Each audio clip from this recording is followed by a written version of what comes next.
So hello everyone, welcome back to कक्षा 12वीं। और आज की इस वीडियो में हम बात करने वाले हैं मैट्रिसेस और हमने डिफरेंशिएशन पूरा कवर कर लिया है। So link is in the description, वो प्लेलिस्ट पे मैं ऐड कर दूंगा। और अभी हम पढ़ने वाले हैं मैट्रिसेस। सो मैट्रिसेस में टाइप्स ऑफ मैट्रिसेस हैं और फिर हम आगे कवर करेंगे मैट्रिसेस को सॉल्व कैसे करते हैं, डिटर्मिनेंट्स को कैसे सॉल्व करते हैं, डिटर्मिनेंट्स की प्रॉपर्टीज पढ़ेंगे और बहुत कुछ पढ़ने वाला है। सो बने रहिए, ये हमारा फर्स्ट सेशन है मैट्रिसेस का। सो सबसे पहले हम पढ़ेंगे टाइप्स ऑफ मैट्रिसेस।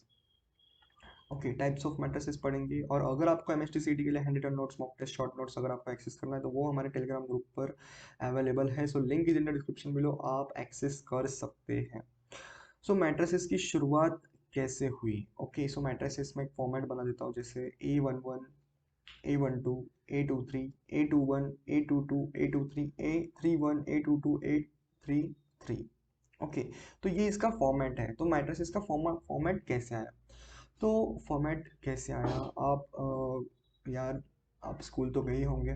ओके, तो स्कूल में जब हम सब प्रेयर के लिए ग्राउंड में होते हैं तो सब आप सिस्टमैटिक वे में अरेंज्ड होते हैं, तो उन्हीं अरेंजमेंट को हम कहते हैं मैट्रिसेस।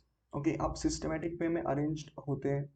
ओके, रो वाइज और कॉलम वाइज। ओके, तो रो वाइज को हम बोलते हैं एम, यहाँ पर रो को हम बोलते हैं एम, और कॉलम को हम बोलते हैं एन। जैसे परेड में भी रो वाइज और कॉलम वाइज वो अरेंज्ड होता है सिस्टमैटिक वे में, तो इसी को हम मैट्रिसेस बोलते हैं। तो अगर आपको इतना भी समझ चुके हैं आप तो बहुत बढ़िया बात होगी। और ऑर्डर क्या होती है किसी भी मैट्रिसेस की? एम क्रॉस एन, यानी एम का मीनिंग होता है रो, रो क्रॉस कॉलम, रो क्रॉस कॉलम। ओके, रो, एम क्रॉस एन, रो क्रॉस कॉलम, इसका ये मीनिंग होता है। तो सबसे पहला जो हमारा मैट्रिक्स होगा, मैट्रिक्स होगा, वो होगा हमारा square matrix. So square matrix से पहले भी आप मैट्रिक्स कैसे होता है वो भी आप जान लीजिए। सो आपका ए मैट्रिक्स है कुछ ऐसे। ओके, सो आपका जो रो है इसमें, तो रो कौन सा होगा आपका? ओके, तो सबसे पहले ये वाला एलिमेंट है A11, यानी first row first column. Okay, first row first column. और A22 इसमें होगा, वो होगा हमारा फर्स्ट रो सेकंड कॉलम। अगर 3 क्रॉस 3 का मैट्रिक्स है, ऑर्डर अगर आपको बताया, ऑर्डर उसकी 3 क्रॉस 3 है, मतलब 3 row 3 column. Okay, 3 row 3 column. So first row first column को हम A11 बोलते हैं। Second row, sorry, first row second column को हम क्या बोलेंगे? A12, A12 बोलेंगे। ओके, सो अभी हम स्क्वायर मैट्रिक्स भी बोलेंगे, जैसे स्क्वायर मैट्रिक्स भी हमारे पास है। और A1 first row second column, A first row third column, A second row first column, A second row second column, A second row third column, और A होगा आपका third column, sorry third row first column, और third row second column, और third row second column. Okay, तो ऐसे हैं आपके elements. Okay, तो एक बार हम इसे रफ कर देते हैं और एक बार हम इसको भी अच्छे से देख देते हैं। सो 3 क्रॉस 3 का मीनिंग क्या होगा? ऑर्डर का मीनिंग क्या होता है? 3 क्रॉस 3 यानी 3 रो 3 कॉलम, बेसिकली इसका यही मीनिंग होता है। और थर्ड रो थर्ड कॉलम, तो ये बेसिकली आपका 3 क्रॉस 3 का मैट्रिक्स है। ओके, AIJ हम इसे बोलते हैं, AIJ यानी कि आई का मीनिंग क्या होता है? AIJ। यहाँ पर जो है आपका आई का मीनिंग होता है, आई का मीनिंग आपका होता है, ओके, आई का मीनिंग आप क्या होता है आपका? वो होता है रो, होता है, आई का मीनिंग रो होता है, और जे का मीनिंग होता है आपका column. Okay, so first row first column, यहाँ पर लिख देते हैं हम कि आई का मीनिंग यहाँ पर होता है आपका रो। जे का मीनिंग क्या होता है आपका? जे का मीनिंग होता है कॉलम, COLUMN। सो बेसिकली ये आपका 3 क्रॉस 3 का मैट्रिक्स है, और ये A11 A12 A13 के फॉर्मेट में है। ओके, 3 क्रॉस 3 का मीनिंग क्या है कि 3 रो 3 कॉलम। तो बेसिकली मैंने आपको एग्जांपल दे दिया, जब आप प्रेयर के लिए ग्राउंड में होते हो तो वो सिस्टमैटिक फॉर्मेट में जब आप अरेंज होते हैं तो उसी अरेंजमेंट को हम बोलते हैं matrix. Okay, M cross N, M cross N। तो यहाँ पर सबसे पहला आपका मैट्रिक्स है वो है square matrix. Okay, so square matrix में हम पढ़ेंगे कि स्क्वायर मैट्रिक्स होता क्या है। अगर आपकी rows is equal to column हो जाए, rows is equal to column हो जाए, मतलब M is equal to N, तो उसे हम रो मैट्रिक्स, सॉरी, उसे हम स्क्वायर मैट्रिक्स बोलते हैं। स्क्वायर मैट्रिक्स बोलते हैं। कॉलम मैट्रिक्स को हम क्या बोलते हैं? कॉलम मैट्रिक्स मतलब कि अगर किसी भी मैट्रिक्स में, सॉरी, किसी भी मैट्रिक्स में अगर एक ही कॉलम है तो उसे हम कॉलम मैट्रिक्स बोलेंगे। जैसे इस मैट्रिक्स में 1, 2 ही है, मतलब ये हमारा कॉलम मैट्रिक्स हो गया। और ये और रो मैट्रिक्स कैसा होगा? हमारा रो मैट्रिक्स होगा उसमें एक ही रो होगा, 1, 2, 3। ओके, सो एक ही रो, इसकी ऑर्डर क्या होगी? मान लो यहाँ पर एक ही कॉलम है और दो रो है। ओके, सो 2 × 1 की इसकी ऑर्डर होगी। और यहाँ पर कितना है? एक ही रो है और 3 कॉलम है, मतलब 1 × 3 इसकी आपकी ऑर्डर होगी। 1 × 3। तो अगर आपको ये दिख नहीं रहा है तो फिर से एक बार मैं इसे अच्छे से लिख देता हूँ। नेक्स्ट पेज पर हम इसे लिखेंगे। रो और रो और कॉलम हम अगले पेज पर पढ़ेंगे, क्योंकि आपको ये दिख नहीं रहा होगा शायद। सो रो हम यहाँ पर ऊपर भी पढ़ सकते हैं, रो और कॉलम मैट्रिक्स कैसे होता है हमारे, तो वो बहुत इजी होता है। जैसे यहाँ पर मैं दिखाऊंगा अभी, जैसे ए इज इक्वल्स टू आपका क्या होता है? अगर कॉलम मैट्रिक्स है तो उसमें सिर्फ कॉलम होगा 1, 2। ओके, सो ये आपका रो मैट्रिक्स है। इसकी ऑर्डर क्या होगी? देखो यहाँ पर 1, 2, 2 कॉलम है, सॉरी 2 रोज है और 1 कॉलम है, तो 2 × 1 की इसकी ऑर्डर होगी। और रो कॉलम में होगा आपका, रो कॉलम कुछ ऐसा होगा, रो मैट्रिक्स आपका कुछ ऐसा होगा, 1, 2, 3 होगा शायद। और इसकी ऑर्डर क्या होगी? देखो, 1 रो है और 3 कॉलम है, मतलब 1 × 3 इसकी आपकी ऑर्डर होगी। तो इतना भी अगर आप समझ चुके हैं तो बहुत बढ़िया होगा। सो अभी हम इसे रफ कर देंगे, क्योंकि हमारे पास हमें एग्जाम में ज़्यादा रो कॉलम पर क्वेश्चन नहीं आने वाला है, तो इसलिए हम इसे रफ कर देंगे। और जो अभी मैंने पढ़ाया आपको आई जे, वो आपको एग्जाम में हेल्प करने वाला है, तो उस पर ज़्यादा फोकस करेंगे अभी। और आगे बढ़ते हैं। जैसे स्क्वायर मैट्रिक्स में क्या होगा? स्क्वायर मैट्रिक्स में अगर आपके रोज इज इक्वल टू कॉलम है, rows is equal to column है, तो वो आपका स्क्वायर मैट्रिक्स होगा। ओके, सो ए आपका यहाँ पर मैट्रिक्स है कुछ ऐसे। सो 3, 4, 1, -1। ओके, तो ये 2 × 2, देखो 2 रो है यहाँ पर और 2 कॉलम्स है, मतलब कि m is equal to n है, rows is equal to column है, तो मतलब ये आपका मैट्रिक्स कौन सा होगा? स्क्वायर मैट्रिक्स होगा। स्क्वायर मैट्रिक्स होगा। डायगोनल मैट्रिक्स का भी एक है, डायगोनल मैट्रिक्स किसे कहता है हम, वो भी हम आगे पढ़ेंगे। और अभी के लिए आप इतना याद रखिए कि स्क्वायर मैट्रिक्स हम किसे कहते हैं। सो नेक्स्ट हमारा मैट्रिक्स है वो है रेक्टेंगुलर मैट्रिक्स। तो रेक्टेंगुलर मैट्रिक्स में आपका जो m है वो नॉट इक्वल टू होगा n। तो इसका मीनिंग क्या होगा? इसका मीनिंग यही होगा स्टूडेंट्स की जो आपकी रोज है वो कॉलम्स के बराबर नहीं है। So row is not equal to column, COLUMN, not equal to column. Okay, so uh आपका कोई सा भी मैट्रिक्स है, सो हम ले लेते हैं। जैसे रेक्टेंगुलर मैट्रिक्स को हम क्या बोलते हैं? जैसे वन, सॉरी यहाँ पर 0 ले लेते हैं, फिर 1 ले लेते हैं, फिर 2 ले लेते हैं, फिर 3 ले लेते हैं, फिर 4 ले लेते हैं, फिर 5 ले लेते हैं। तो ये स्क्वायर मैट्रिक्स बिल्कुल भी नहीं है। इसकी ऑर्डर अगर हम देखेंगे तो 2 रोज है और 3 कॉलम, यानी कि 2 × 3। So row is not equal to column, 2 is not equal to 3 है यहाँ पर, मतलब कि ये जो मैट्रिक्स है आपका ये रेक्टेंगुलर मैट्रिक्स है। तो ऐसे कई एग्जांपल्स आप ले सकते हैं। और ये जो मैट्रिक्स है आपका, ये आपका रेक्टेंगुलर मैट्रिक्स है। सो अभी यूनिट मैट्रिक्स और आइडेंटिटी मैट्रिक्स की बात करेंगे। सो यूनिट मैट्रिक्स का मीनिंग यही होता है कि आपकी जो डायगोनल एलिमेंट्स हैं वो 1 होने चाहिए। सो ये आपका आई से हम इसे डिनोट करते हैं। और यूनिट मैट्रिक्स का मीनिंग यही होता है कि आपके डायगोनल एलिमेंट्स 1 होने चाहिए। डायगोनल एलिमेंट्स आपके 1 होने चाहिए, 1, 0, 0, 1। ओके, सो ये 2 × 2 के आइडेंटिटी मैट्रिक्स है। ओके, 2 × 2 का आइडेंटिटी मैट्रिक्स है। और 3 × 3 का भी आइडेंटिटी मैट्रिक्स अभी हम पढ़ेंगे। सो वो होगा कुछ ऐसे। सो आई इज इक्वल्स टू कुछ ऐसे होगा आपका 3 × 3 का, 1, 1, 1, 0, 0, 0, 0, 0, 0। सो 3 × 3 का आपका मैट्रिक्स हो गया है आइडेंटिटी मैट्रिक्स। डायगोनल एलिमेंट्स आपके 1 होंगे और नॉन डायगोनल एलिमेंट्स आपके 0 होंगे, तो इसी को हम कहते हैं आइडेंटिटी मैट्रिक्स। ओके, सो इसी को क्या कहते हैं हम? Identity matrix. सो इतना अगर आपको समझ चुके हैं आप, तो हम आगे बढ़ते हैं। सो क्या मेरी ये बातें आपको समझ में आ रही है? तो आ रही है तो यार आगे बढ़ते हैं हम। सो नेक्स्ट है हमारा स्केलर मैट्रिक्स। स्केलर मैट्रिक्स का मीनिंग क्या होता है? अगर मान लो अगर इसे हम पहले रफ कर देते हैं। सो मान लो हमारे पास आइडेंटिटी मैट्रिक्स है। सो हमारे पास कोई भी एक स्केलर मैट्रिक्स है, आइडेंटिटी मैट्रिक्स नहीं, कोई भी स्केलर मैट्रिक्स है। और जिसमें जिसमें क्या होगा? अगर हमारे पास कोई भी स्केलर मैट्रिक्स है, जैसे ए इज इक्वल टू हम ले लेते हैं, ए इज इक्वल टू हम ले लेते हैं, जैसे a इज इक्वल टू क्या लेंगे हम, ले लेते हैं 6। ओके 6 ले लेते हैं, और यहाँ पर भी हम 6 ले लेंगे, और यहाँ पर भी हम 6 ले लेंगे, और यहाँ पर होगा 0 0 0 0। क्या मेरा एक क्वेश्चन है आपसे, क्या ये स्क्वायर मैट्रिक्स है? बिल्कुल है ये आपका स्क्वायर मैट्रिक्स, बिकॉज आपका m is equal to n है, मतलब rows is equal to column है, 3 क्रॉस 3 का ये आपका मैट्रिक्स है। ओके 3 क्रॉस 3 का ये आपका मैट्रिक्स है, और 6 इसके अंदर है, तो हम क्या कर सकते हैं, 6 को बाहर निकाल सकते हैं, मतलब कि जो आपका मैट्रिक्स होगा ए, वो कुछ ऐसे आएगा, A is equal to 6 in bracket, 6 in bracket, 6 in bracket, 6 in bracket क्या होगा आपका, 1 होगा वहाँ पर। जब हम इनको कॉमन निकालेंगे, रोज से कॉलम से कॉमन निकाल लेंगे, और रोज से भी कॉमन निकाल सकते हैं, दोनों वे में आप कॉमन निकाल सकते हैं मैट्रिक्स में।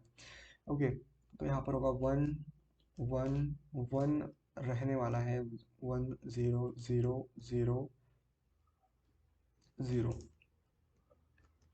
ओके तो ये जो आपका मैट्रिक्स है, क्या मैं बोल सकता हूँ ये आपका आइडेंटिटी मैट्रिक्स है? ओके ये जो मैट्रिक्स है यहाँ पर 1 0 सॉरी 1 1 1 0 0 0 डायगोनल एलिमेंट्स आपके कौन कौन से हैं, 1 1 1 है, तो ये आपका आइडेंटिटी मैट्रिक्स हो गया है। बेसिकली ये क्या होगा, 6 × I होगा, तो इस मैट्रिक्स को हम क्या बोलेंगे, स्केलर मैट्रिक्स। ओके इसको हम बोलते हैं scalar matrix. Upper triangular matrix का मीनिंग क्या होता है कि आपके लोअर ट्रायंगुलर मैट्रिक्स के जो एलिमेंट्स हैं वो 0 हो जाए। ओके सो 1 2 हम ले लेते हैं, 4 सॉरी क्या लेंगे हम, 0 1 3 0, सॉरी यहाँ पर हम 1 ले लेंगे,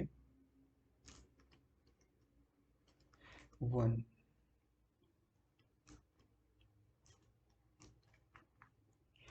3 ले लेते चलो, और इसको हम ऐसे क्लोज कर देंगे। अपर ट्रायंगुलर मैट्रिक्स का मीनिंग क्या होता है कि लोअर ट्रायंगुलर मैट्रिक्स आपके 0 होने चाहिए, लोअर ट्रायंगुलर मैट्रिसेस मैट्रिक्स आपके लोअर ट्रायंगुलर एलिमेंट्स आपके 0 होने चाहिए।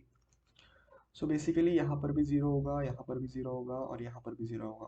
अपर ट्रायंगुलर मैट्रिक्स यानी ये वाले एलिमेंट होता है, और अपर ट्रायंगुलर मैट्रिक्स में आपके लोअर ट्रायंगुलर मैट्रिक्स के जो एलिमेंट्स होते हैं वो 0 होता है, मतलब ये वाले 0 होते हैं, तो बेसिकली आपको समझना होगा।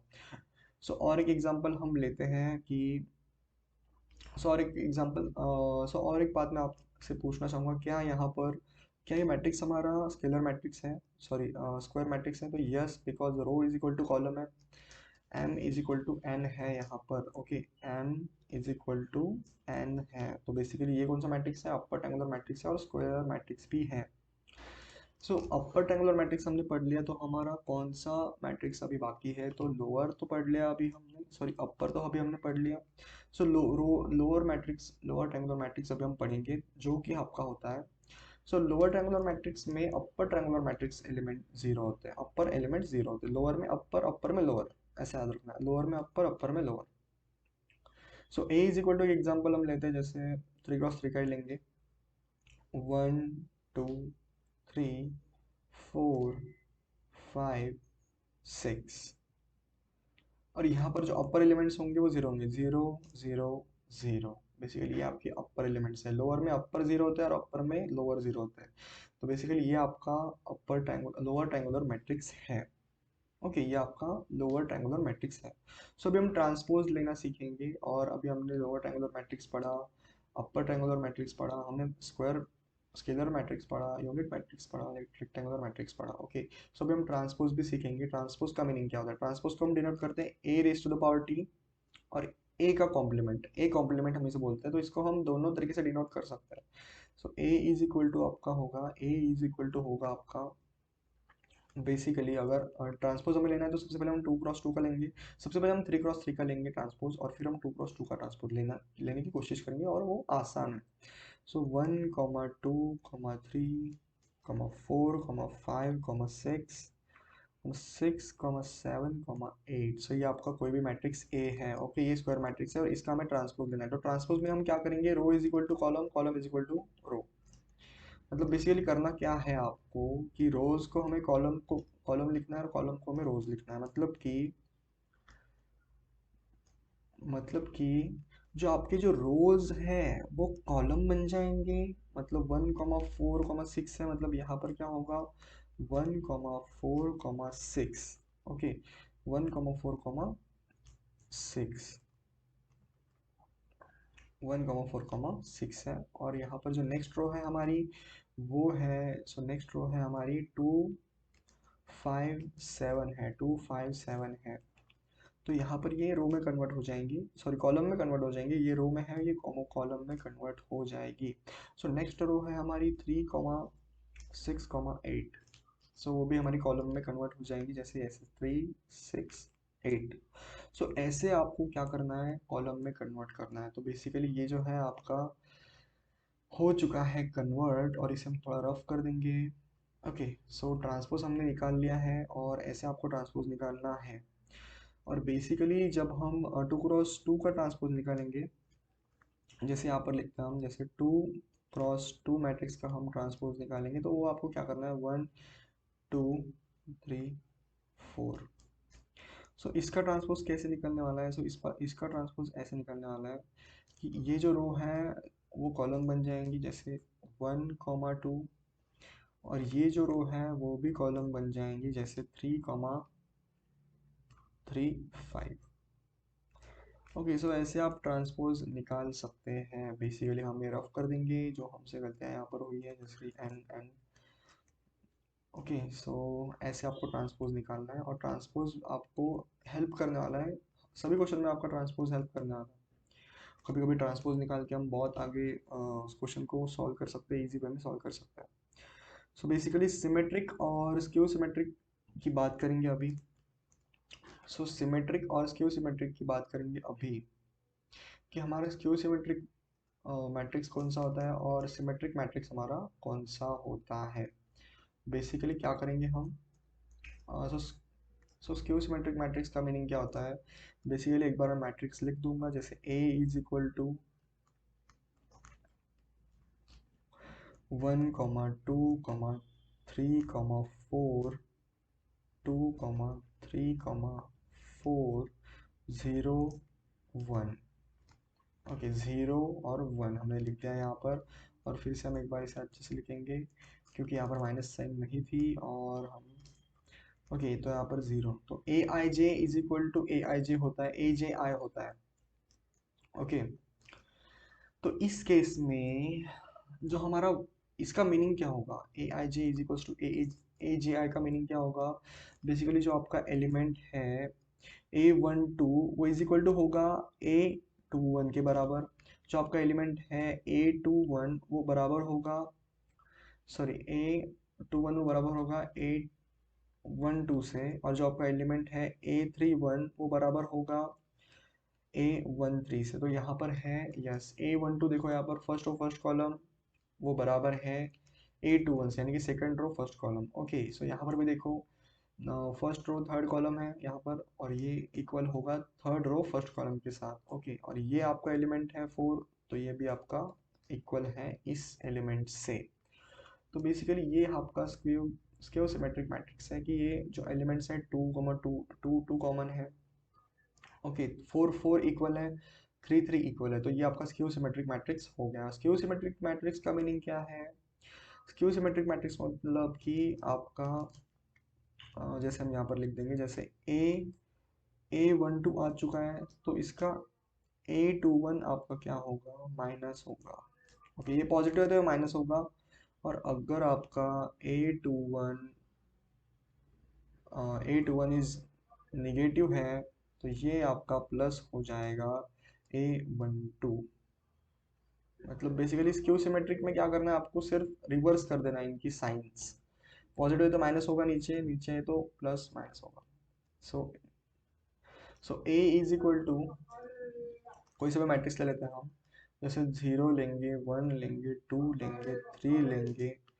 ओके, सो यहाँ पर होगा -1, -2, -3, 0, 1। सो ये भी आपका 3 क्रॉस 3 मैट्रिक्स था और ये भी आपका 3 क्रॉस 3 ही मैट्रिक्स था। तो बेसिकली क्या हुआ कि इस केस में क्या हुआ, जो आप 1 यहाँ पर देखने वाले हो वो आपका -1 हो गया। ओके, स्क्यू सिमेट्रिक्स में माइनस होता है, ओके अपोजिट होता है। यहाँ पर 2 है तो यहाँ पर -2 होगा। सो यहाँ पर 3 है तो ये आपका -3 होने वाला है। बेसिकली ये ही है आपका skew symmetric matrix. Okay, so easy way में मैंने आपको समझाने की कोशिश की। आई होप कि आपको समझ में आ गया होगा। ओके, और इसी के साथ हम आगे बढ़ते हैं और आगे हम क्या करेंगे, सॉल्व, जैसे सॉल्व करेंगे डिटर्मिनेंट। ओके, सो डिटर्मिनेंट हम क्रैमर्स रूल के साथ सॉल्व करेंगे। जैसे 2 क्रॉस 2 का ये मैट्रिक्स है हमारे पास, 2 क्रॉस 2 का डिटर्मिनेंट्स है हमारे पास। ओके, ये भी आपका 2 क्रॉस 2 का ही है और ये आपका 3 क्रॉस 3 का मैट्रिक्स है। और नेक्स्ट सेशन में हम क्या पढ़ने वाले हैं, नेक्स्ट सेशन में हम अलजेब्रा ऑफ मैट्रिसेस पढ़ने वाले हैं। सो यहाँ पर मल्टीप्लिकेशन होगा इन दोनों का। जैसे ऐसे 2 × 1 2 होगा, 1 × 3 3 होगा। वो भी आपको माइनस करना है, जैसे -1 × 3 3। तो बेसिकली इसका आंसर क्या होगा, -1। यहाँ पर भी वैसे करेंगे, 4 × 2 = 8, 3 × 1 क्या होगा, -3। ओके, सो -3 करेंगे, मतलब ये कितना आने वाला है, 5 आने वाला है। और इस केस में आपको थोड़ा ध्यान रखना होगा। जैसे इस केस में ये वाली क्वांटिटी हम पॉजिटिव लेंगे, ये वाला माइनस लेंगे और ये वाला प्लस लेंगे। ओके, 3 क्रॉस 3 वाला थोड़ा सा हार्ड होता है, लेकिन हार्ड नहीं होता, ईजी होता है, बस आपको समझना होगा। सो इसमें जो है आप जो फर्स्ट रो पर आने वाला है, तो फर्स्ट रो का फर्स्ट एलिमेंट मल्टीप्लाई होगा किससे, या आपको ऐसे कट कर देनी है लाइन और इनका मल्टीप्लिकेशन करना है। 1 × 1 1, -2 × 3 6।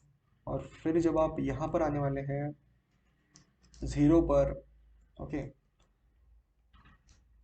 सो 0 पर आने के बाद आपको ये लाइन और ये लाइन आपको क्रॉस कर देनी है और इनका मल्टीप्लिकेशन करना है। बेसिकली इनका मल्टीप्लिकेशन करना है, बेसिकली मल्टीप्लिकेशन करना है। जो आपके बचे हुए एलिमेंट्स हैं वहाँ पर आपको क्रैमर्स रूल लगा देना है। तो ऐसे लगेगा 1 × 1 ओके, -0 इंटू 1 × 1 1 होता है, -2 होता है बेसिकली। और प्लस क्या करेंगे हम, 1 +1 इंटू,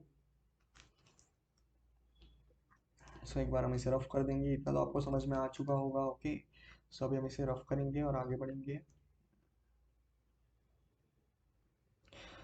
सो इतना अगर आपको समझ में आ चुका है तो बहुत बढ़िया होगा। सो इरेज हमने कर दिया था। ओके, सो अभी हम क्या करेंगे, अभी सॉल्व करेंगे इस क्वेश्चन को। जैसे +1 होगा यहाँ पर, क्योंकि हम यहाँ पर आ चुके हैं इस लाइन पर। ओके, और ये लाइन हमें ऐसे रफ कर देनी है और यहाँ पर इनका मल्टीप्लिकेशन करना है। बेसिकली +1 इंटू कितना होगा, +1 × 3 -1। तो बेसिकली इतना आ चुका है।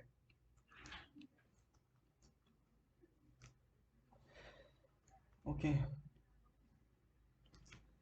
तो इसका आंसर क्या होगा, -5 इंटू +2। वो बेसिकली बराबर होगा माइनस ऑफ प्लस, वो बराबर होगा आपका -5 प्लस देन -3 के बराबर होगा इसका आंसर। ओके, इसका आंसर कैसे आया, -5 किया हमने, +2 किया, तो इसका जो आंसर है वो आ गया -3। तो बेसिकली ऐसे क्वेश्चंस आपको अटेम्प्ट करने थे आपके एमएसटी सीटी एग्जाम में। नहीं, इजी एग्जाम होते हैं आपकी, और ऐसे ऐसे क्वेश्चंस आपको मिलेंगे। जैसे डिटर्मिनेंट तो कोई सॉल्व करने को बोलेगा नहीं, लेकिन डिटर्मिनेंट हमें आना चाहिए कि कैसे हम सॉल्व करते हैं। ओके, सो इसी के साथ हम क्या कर सकते हैं, समाप्त कर सकते हैं इस वीडियो को। और तो एक एक काम करते हैं, हम पहले इसे हम अच्छे से लिख लेते हैं। सो यहाँ पर क्या था, 1 - बेसिकली यहाँ पर भी एक ब्रैकेट हमारा बाकी था। ओके, सो इसी के साथ हम समाप्त करते हैं इस सेशन को। तब तक के लिए आगे बढ़ते रहिए। All the very best. और लिंक आपको मिल जाएगी यार, और डिस्क्रिप्शन में नोट्स आपको मिल जाएंगे। और तब तक के लिए पढ़ाई करते रहे। ऑल द वेरी बेस्ट और थैंक यू।